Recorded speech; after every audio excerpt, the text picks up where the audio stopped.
prefix, which means on, upon, or along, or before, or after, at different times in early Greek usage. So the epigenetics looks at the part of what makes an organism, in this case human beings, what they are, that is actually heritable, but it's not something that's coded for in DNA. It turns out that you can actually pass certain traits that are not coded for in the genome, because there's the way that the DNA is coded, C-O-A-T, not coded, C-O-D-I-N-G,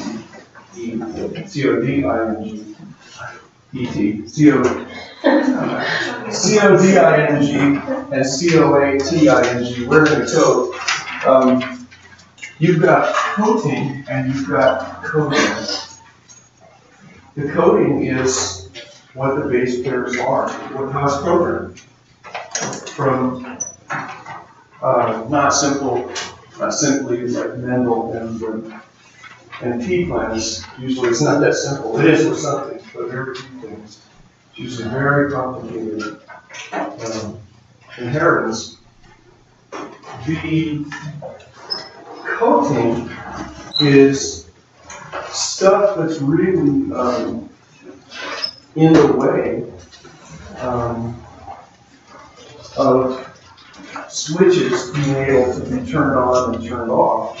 And sometimes certain experiences or behaviors can chemically result in removing the coatings,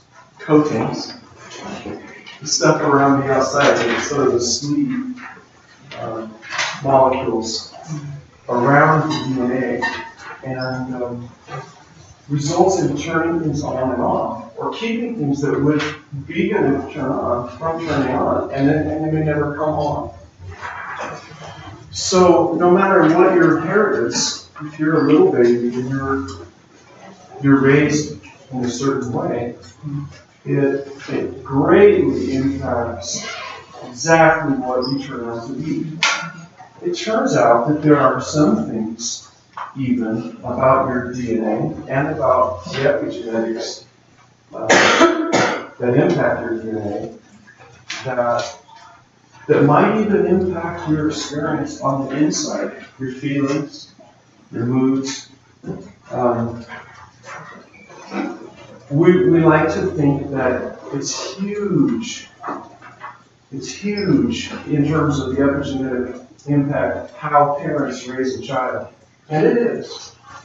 It's huge what kind of a culture you're in. If you're in a culture where the people sort of backslap a lot and get together in big groups every weekend with their big families and everything's a party and everybody's loud and they sort of banter and insult each other fondly and that sort of thing.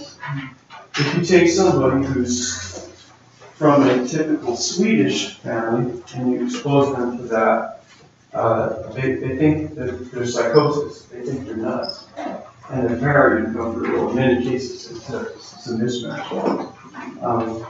That kind of stuff does shape who you are on the inside, that's true. But there's another huge factor that shapes your inside and your outside. Not just your parents, not just your friends in your neighborhood, not just your church, not just the culture at your school.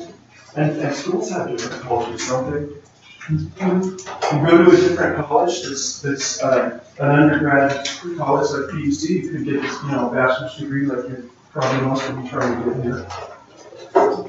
And if you go somewhere else, it can have such a different feeling just being there.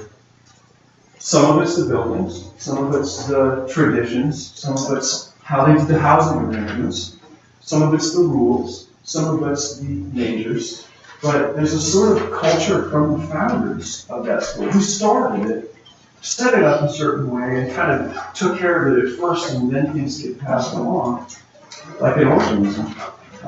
I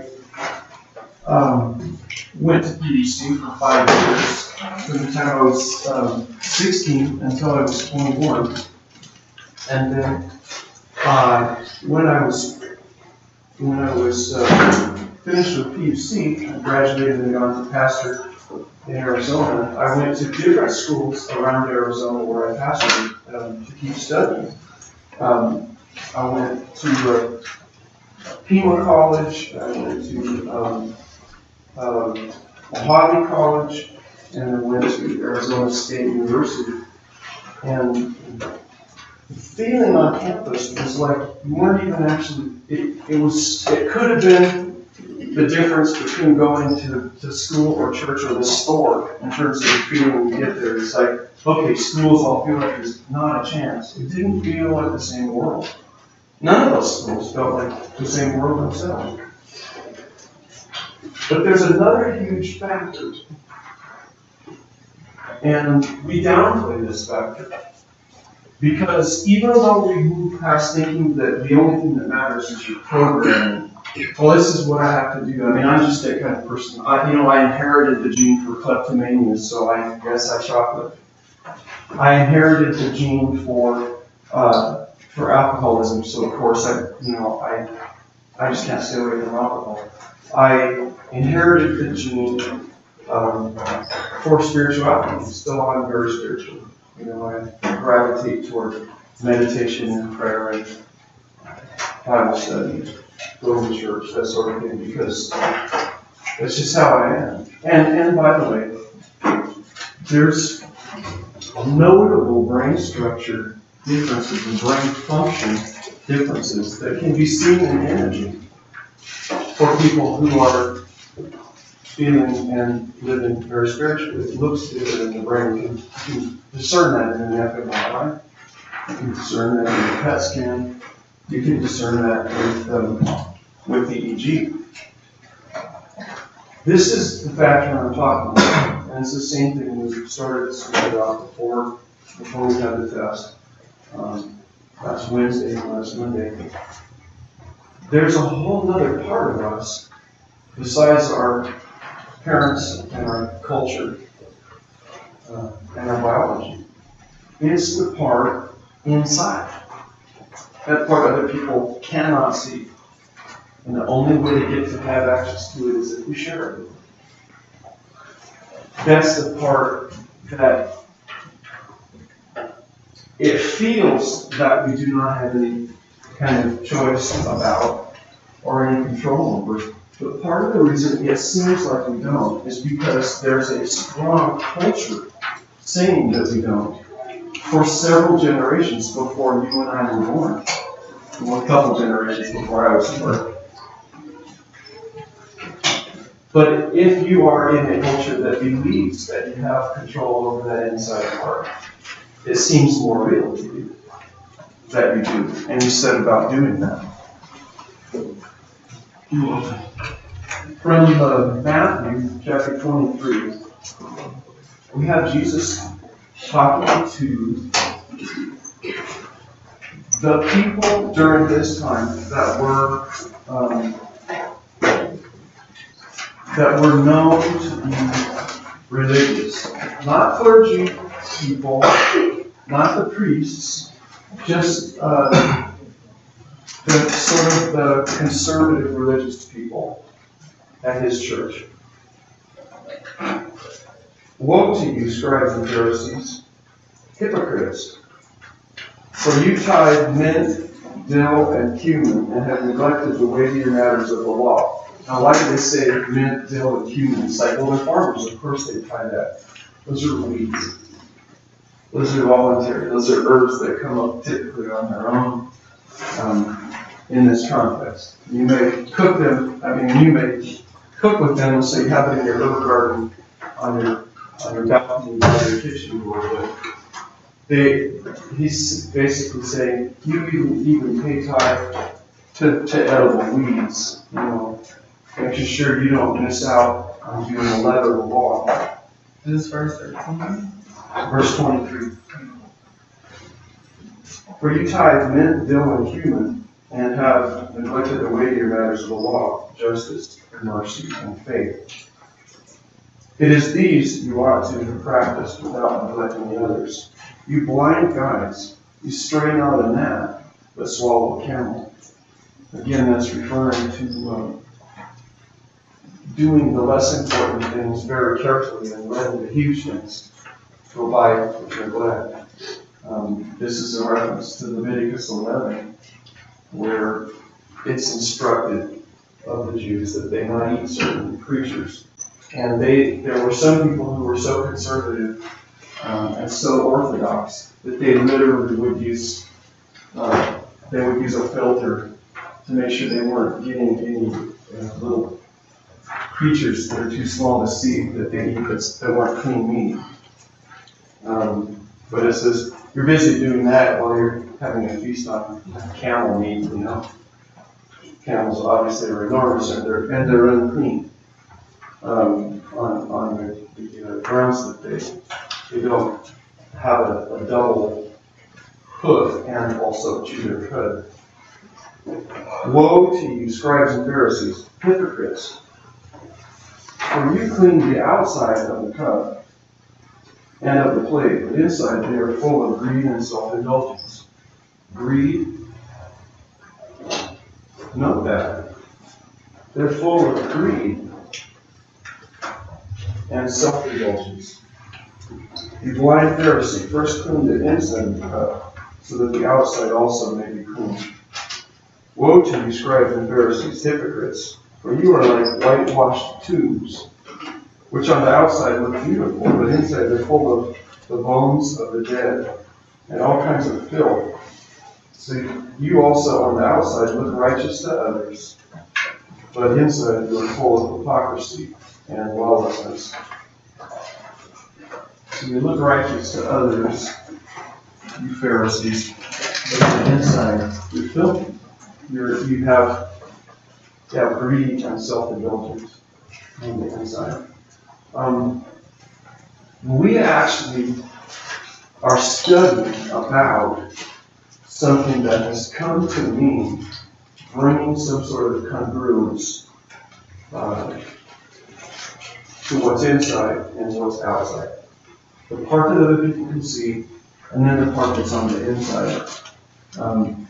Spirituality has, it carries with it, in all the things that it means, the notion of lining those two things up. I made a reference, I think last Wednesday, to the church at Laodicea in Revelation, where we're told that God expresses his revulsion towards what he considers the most repulsive, the thing that makes him, you know, that expression that makes its way around in the movies, modern movies, and Snapchat and Facebook, and other means you throw up a little bit in your mouth. Well, he wasn't talking about that kind of being grossed out. He said it was a kind that is a projectile kind, comes right out. Can't keep it in. And that's being Laodicean, being neither hot nor cold. Now, in terms of righteousness and spirituality and that sort of thing, a person that would be cold would obviously mean something opposite of what would be hot. And it doesn't really specify exactly.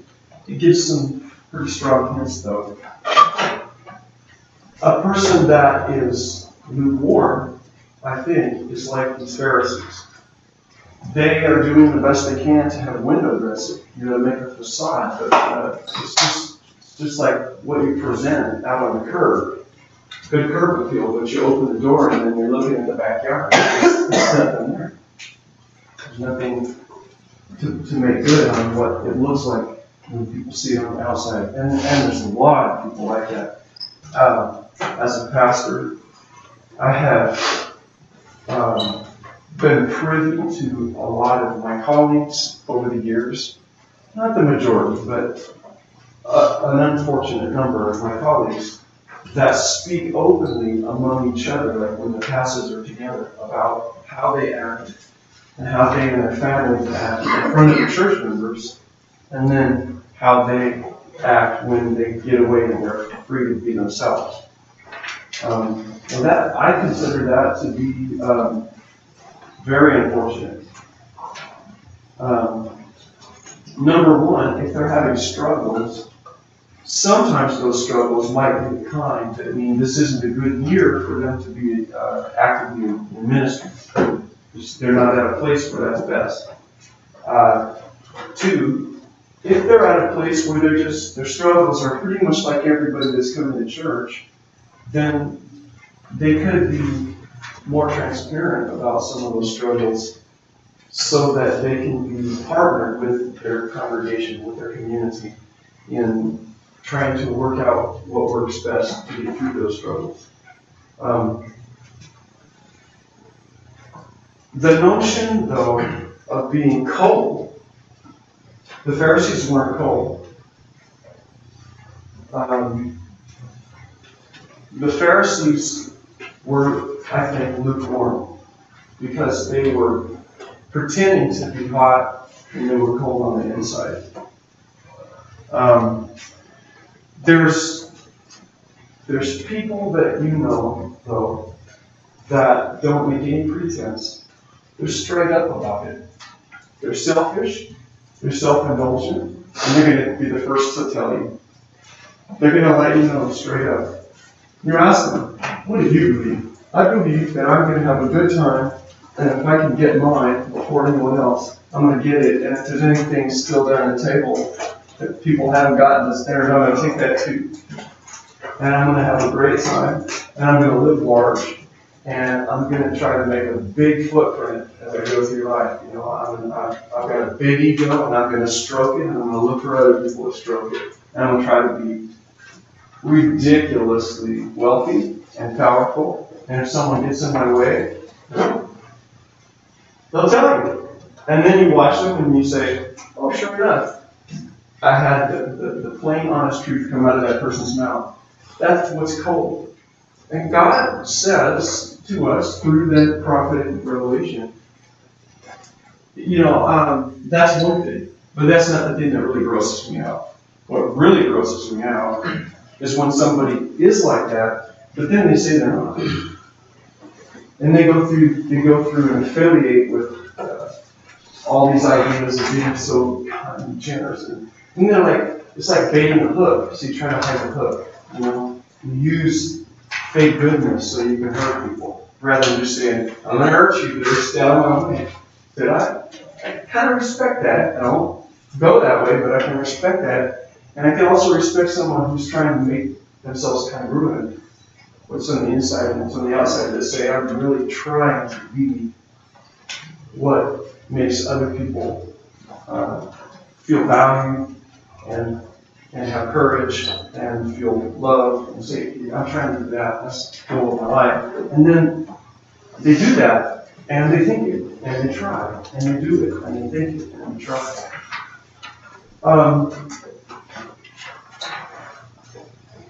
Now, this is going to sound kind of shocking, but I'm going to counsel separating this whole matter from whether you go to heaven or whether you go to hell.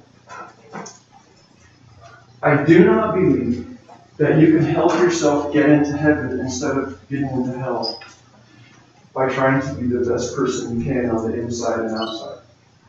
I do not think that's going to help you to go to heaven. Do I think it's important that you go to heaven? Yes. But that is stated as something that's a gift. Specifically, that's not your paycheck. You don't clock in the hours to earn it. You can't earn it. You can't do anything to earn it. Nothing. Nada. So we're not talking about staying out of hell. You can take care of that by asking and hanging on to what you've accepted when it's given to you. You can handle that. What I'm talking about is, what about between now and then? Then what?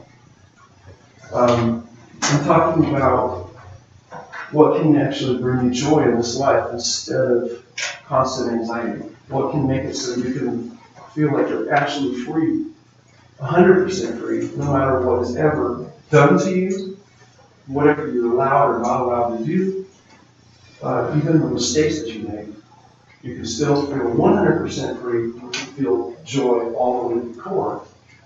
And that's kind of what heaven is like. You can have that now.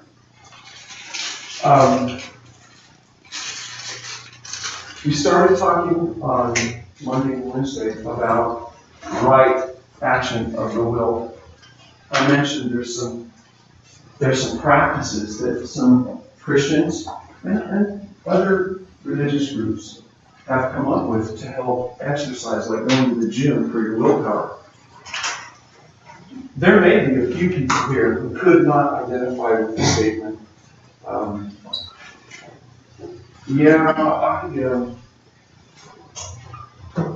I've made some resolutions. I've said, I'm going to do something to that. Wellness seems to be one that's easy to pick on, fitness goals. But not just fitness. When you're in school, it's how you're going to pace out your homework. You know you have to do these projects. You know you've got to read this book. You know you've got to write 7 papers and everything. And for some reason, that all ends up in deadbeat. Every bit of it. Well, I'm going to give you the opportunity not to have to wait for deadbeat, if you choose, to work on your paper for this class. Remember the paper? Yes. There was something about that? Yes. I want to just talk just a little bit about it. Yes.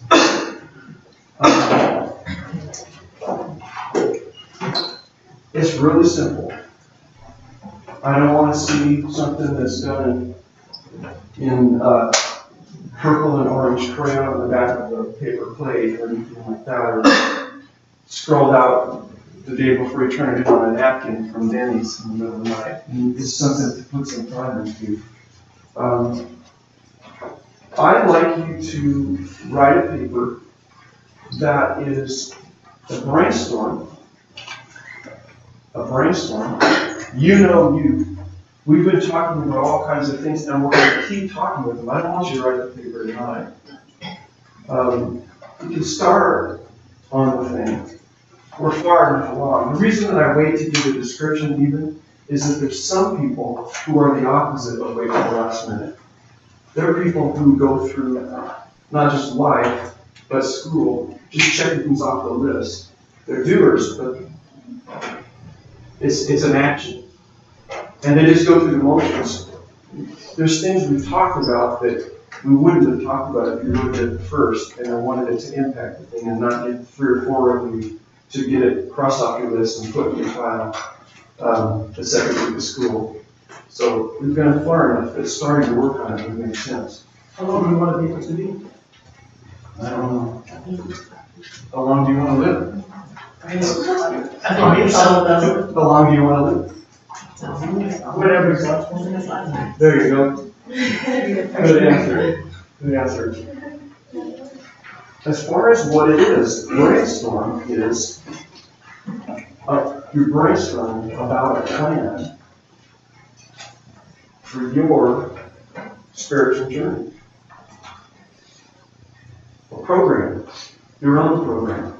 And it's like if you were the personal trainer or the spiritual director. And that's an interesting term, spiritual director.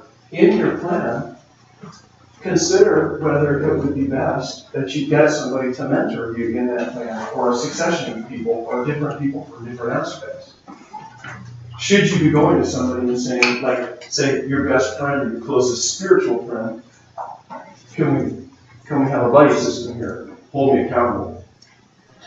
I've heard a lot about hold me accountable in the Christian community in the last 20 years. That's been a thing where you make covenants with a buddy, with a partner, a spiritual partner. It doesn't have to be your best friend. It could be somebody that's separate from your social stuff. They're your spiritual partner. Not a romantic partner, like not your spouse. Usually you need to, it could be, but it would be rare. I think that your romantic partner would be ideal sometimes, but not usually.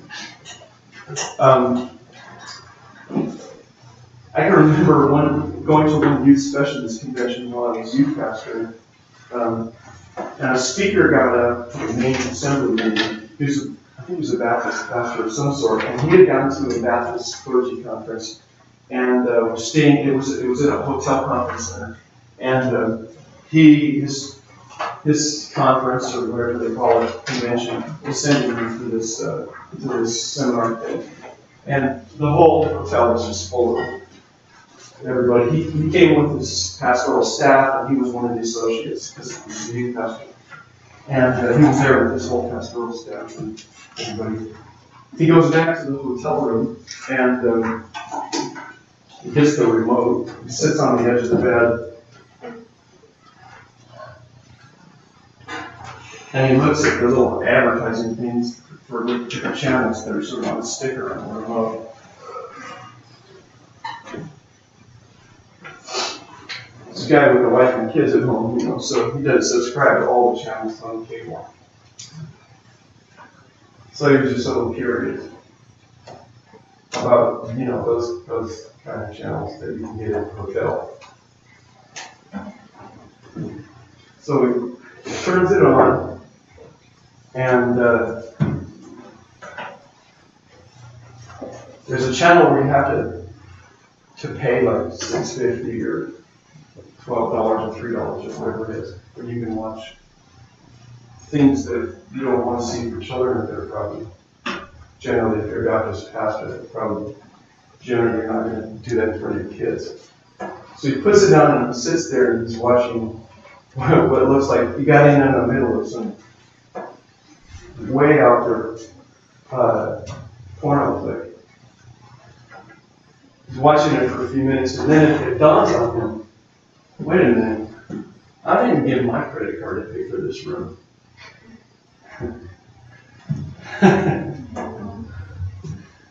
He says, I recognize that this actually was the senior pastor who put out his credit card for all the rooms.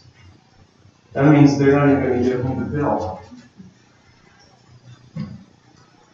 So he shut off the TV and he picked up the phone and he called the desk to say, if I buy one of these movies, which he already had, if I buy one of these movies, does that show up on the bill?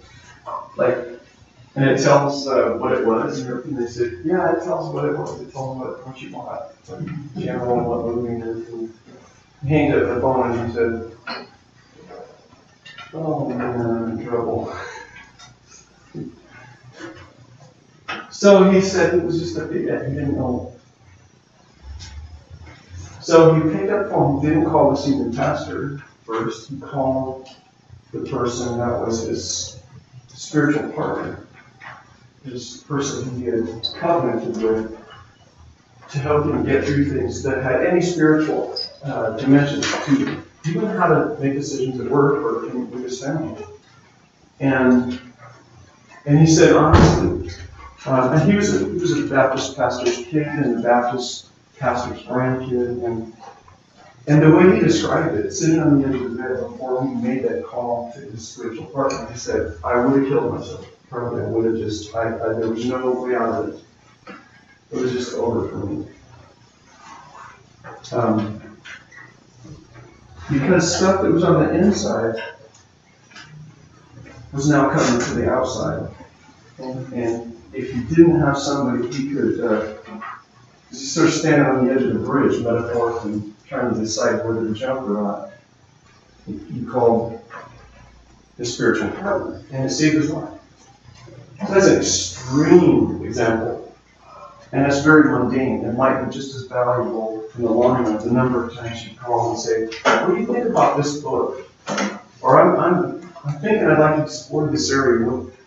Have you heard anything about this? Or I'm going to get into this. Is this a good thing or is this a bad thing? Is this, this? I think some people might think this is kind of new age. Do you think this is like this isn't godly? Should I stay away from this? And in some cases, maybe you should have. And your spiritual partner would say to you, "Yeah, why don't you do a reality check? Why don't you check yourself before you do that? Let's take a week and think about that. Let's get some counsel from someone else, whether that's a good thing or not, just Reiki or whatever, beads or, there's an endless supply of things that, well, they might help, but then again, some of them might be a step toward pretty much just leading their own faith. They could be. It depends on where you are, and it depends on how you're using them. But a partner would track it. So anyway, that's just an example of something that could be a dimension in making a spiritual curriculum for yourself, a program, a plan. What other things?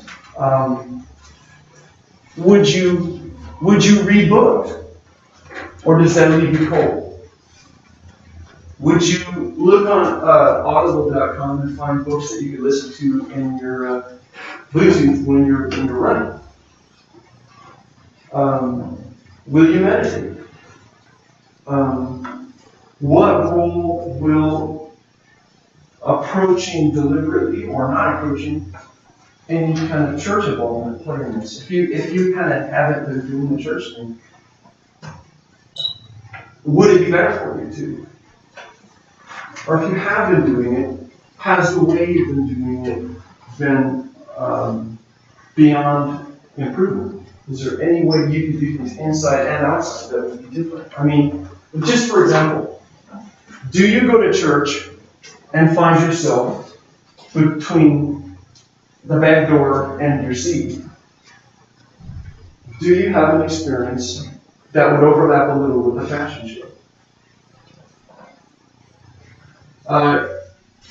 It doesn't matter whether you're male or female. Man, I've seen guys that are on the runway, in the dining commons, and in the chapel, and I mean, it's really clear. They're to the nines every time they're out, and they're doing a thing like a peacock, puts up its feathers.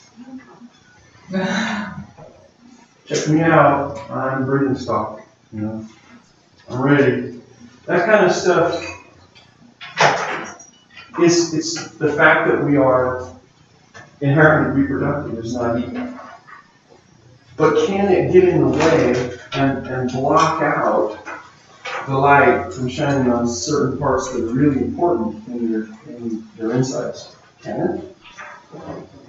Yes? So for the paper, you just promised to make a spiritual plan for an essay format, basically.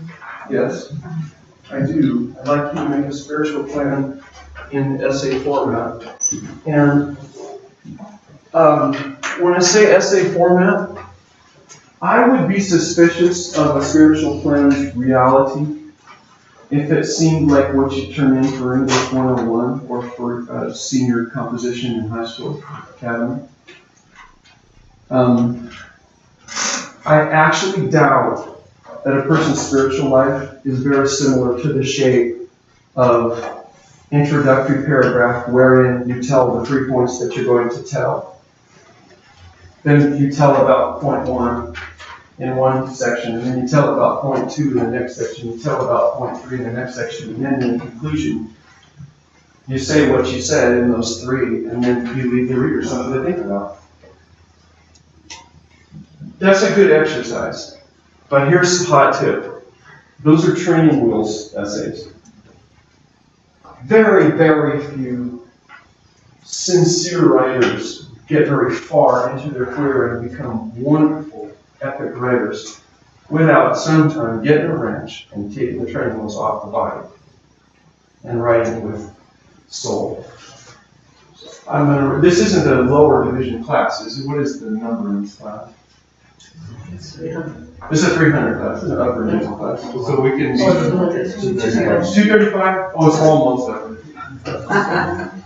You've already had 101. Probably you've had 102 also. Some of you have even had great books already. So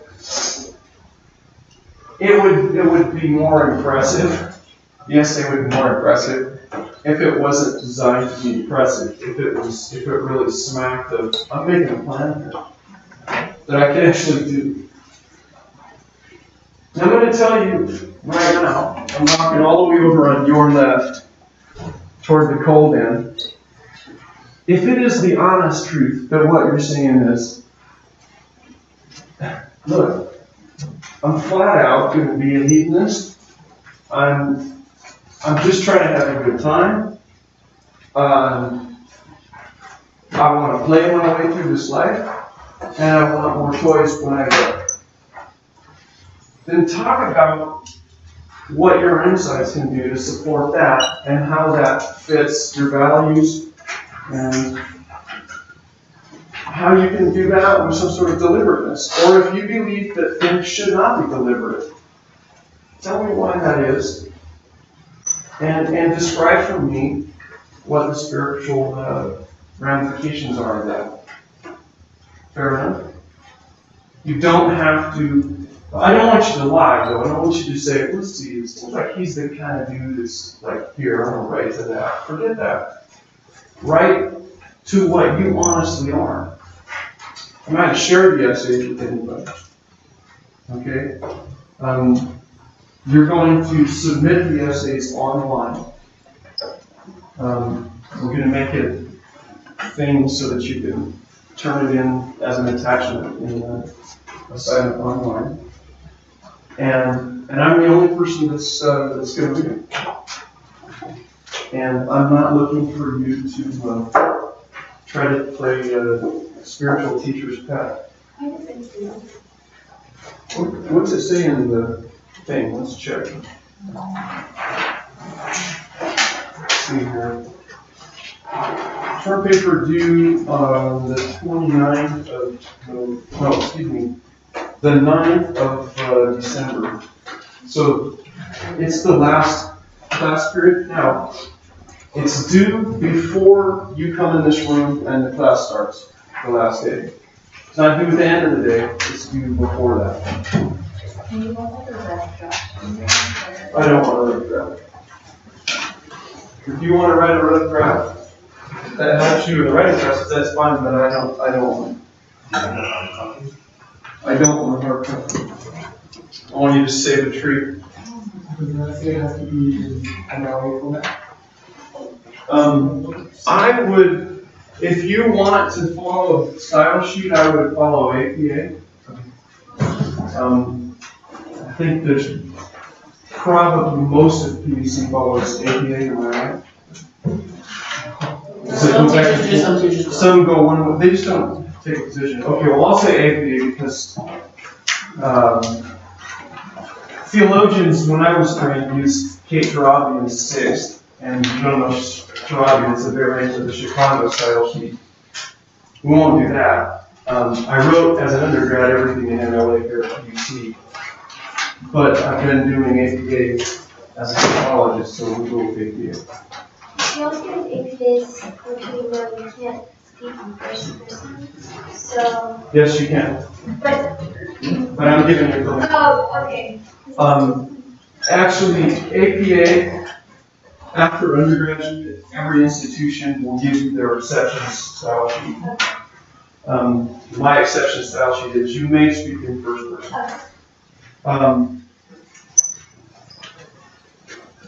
I go back and forth on that. I do speak in first person in the papers that I write in my program, and my dissertation is going to be, it's going to have a lot of first person in it. Could you post a paper? No. Because you're not a machine. Rubrics are algorithms. You know what I'm saying? Kind of, but it's also really nice to know what you expect. I don't know what I expect. I expect you to do business with what's real in your life. And spirituality is like that. Spirituality fits no rubric. If it's rubric, it's probably pharisaical in terms of spirituality. On what? Rituals and practices. I'll come back to it. What if you have like if you haven't really drafted your training in a way, could we just talk about that? I think most people haven't. There's no legitimacy that's conveyed by being drastic or exciting. You know, when you go to church or you're in the academy or whatever you're at the feast, and they bring somebody who's tatted up from head to toe, and they've got piercing scars everywhere from like the studs they took out of their skull, and they've been in Folsom and Pelican Bay and everything, and now they're a Christian. And they're excited. They've got an exciting conversion story. Here they are up in front of the church, and everyone's going, "Oh man, God bless them. They're so interesting. They should, let's make them a pastor." Yada yada. And here's two sets of parents sitting in church. That person's parents, and they're going, yes, they're so proud, and everyone's saying, "You must be so proud. Mighty man for God that you've got there in your son." And then next to them, a pew away, are parents whose kid pretty much just did what was in their best interest and everybody's best interest all along.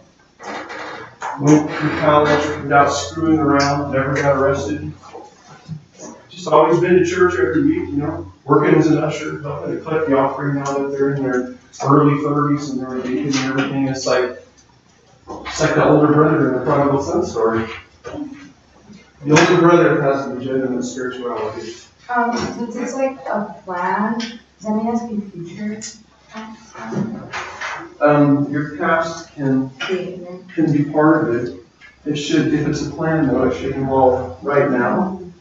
And from maybe, if you're in the moment, maybe that's what you're going to do with one day. That would be one approach. Here's one I'm going to approach one day, and then I'm going to do it again. Here's my mom. I'll be right back. Is there no faith? This is my life. There's no correlation. Well, when you're done, we could count the words, but I don't have a minimum or a maximum. Just the page. Get it done. If it's obvious that it's totally thought out nonsense and it's so short that it's just like, here's your 100 words, and I read it and I say, there's no doubt that they didn't really do this time. Yeah. I'm going to grade it based on, ready for this? Subjective judgment of whether you've done the job. Oh, And guess what? When you have a rubric, that's a smoke screen. Because each item on the rubric that a grader, often the professor, often the TA, looks at, now it's subjective. It's just that there's something in between and it breaks the subjective into little pieces. That is what we do to convince people of something, is break it into little pieces and say, oh, I care for each piece. And you look at each piece one at a time and you got nothing but subjective. Okay? You've got a rubric. It has one item on it. There's your rubric. What's the percentage? Oh, the percentage of the grade. 15. 15? Like that's It's 15. Who said that? Is that you? I was looking down. There you go. Yes, ma'am. So when you submit something early and then you look over it, you'll submit a file? No, just do that. You look it over. That thing that you're wanting me to do, that's something that people turn papers in without actually doing themselves. Last phrase. Do I see any underlining or red or anything? I don't. Grammar problem? No. Boom, turn it. No. Finish it and let it sit for a day or two and then go back and read it like you read it on your paper. If you don't do that on your papers, you're costing yourself 15% on your papers for the rest of your life systematically. If you don't do that one thing, if you don't get it done, a few days early, and then let it sit and come back and look at it, you are costing yourself 15% systematically. From now on through the rest of your graduate work. Do you know the Dropbox is already open on campus? I know that it's not, unless you open it. Okay. Nope. It's not yet. Today would be too soon when we just talked about it. I'll open it when it seems like it wouldn't be too soon. I'll open it pretty soon. Okay? And Kelly, we'll do that on Wednesday. Alright. Are you all relatively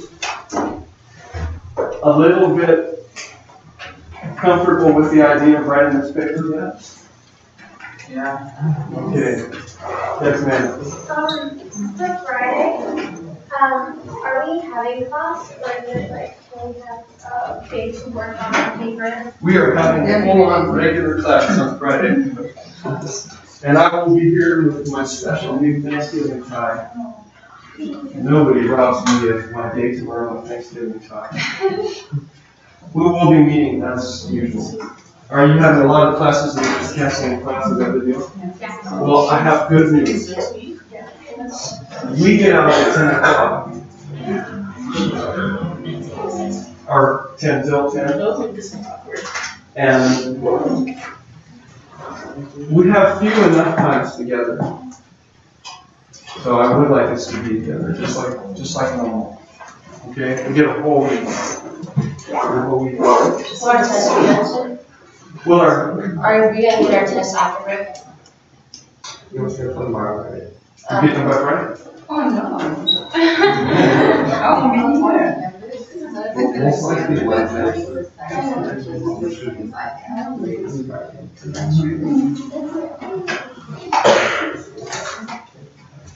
Quizzes are 25, midterm is 20, final is 25, term paper is 15, and participation, no, that's 15 also for participation. What's participation?